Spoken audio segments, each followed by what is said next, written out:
मला BJPकडून गोपाळपूर गटासाठी उमेदवारी मिळालेली आहे आणि या उमेदवारीतून म्हणजे निवडणुकीसाठी सर्व घटकांचा मी विचार करून सर्वांची कामे करेन. जे काही असेल मूलभूत गरजा वगैरे त्याच्यावर आम्ही फोकस करेन आणि सर्वांना योग्य तो न्याय मिळेल.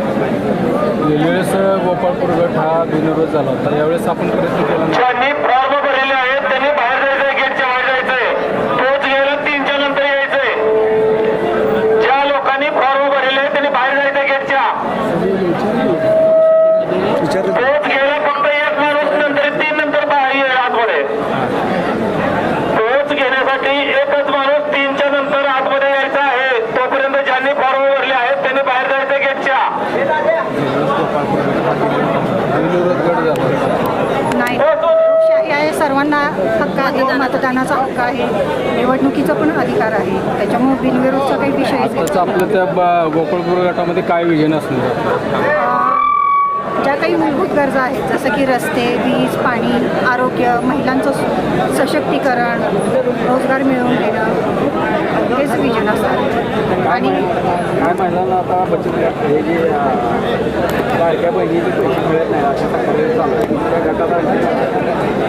नक्कीच लक्ष देऊ त्याच्यावर. केंद्रात आणि राज्यामध्ये भाजपची सत्ता आहे. चंद्रपूर तालुक्यात माझे आमदार प्रशांतराव परिचारक, आमदार समाधानदादा अवताडे आणि आता तुमच्या ज्या गटातून तुम्ही उभारता यात भाजपचं मोठं बळ असल्याचं म्हटलं जात आहे. अशा वेळेला कुठल्या विकास कामांसाठी प्राधान्य राहील? जे काही पक्षाचा निर्णय येईल आणि केंद्रात राज्यात ज्या काही योजना आहेत त्या पूर्णपणे आम्ही महिलां म्हणजे रोजगार मिळवून देणं, जसं की बचत गट चालू आहे आणि बाकी लाडकी बहीण योजना आहे, कोणाला ते भेटत नाही योजना, आरोग्यविषयक आहे. जसं की BJPने पण पहिल्यांदा हे केलेलं आहे, गरोदर स्त्रियांची काळजी घेण्यासाठी काही योजना राबवल्या आहेत. त्या अजून व्यवस्थित राबतात का नाही, काही कमी पडत असेल तर तिथेही आम्ही लक्ष घालू. वेळोवेळी प्रत्येक गोष्टीचा पाठपुरावा करू. आमच्या विजयाची खात्री आपल्याला नक्कीच लोकांचा प्रचंड प्रतिसाद आहे, त्याच्यामुळे खात्री आहे. तरीही लोकांनी आम्हाला आशीर्वाद रूपी मतदान करावे एवढीच माझी तुमच्या जिल्हा परिषद गटामध्ये झालीच तर चांगलीच गोष्ट आहे.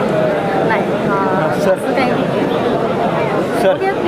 त्याच्याला कळेल कोण आहे कोण नाही. तुमच्या जिल्हा परिषद गटामध्ये गोपाळपूर जिल्हा परिषद गटामध्ये चंद्रभागेच्या पहिल तीरावरील अनेक गावांचा समावेश आहे आणि या गावांचे रस्ते अनेक मूलभूत प्रश्न आहेत की जे वर्षानुवर्ष दुर्लक्षित राहिलेले आहेत. नक्कीच. आता याबाबत तुमची भूमिका निश्चितपणे काय असते?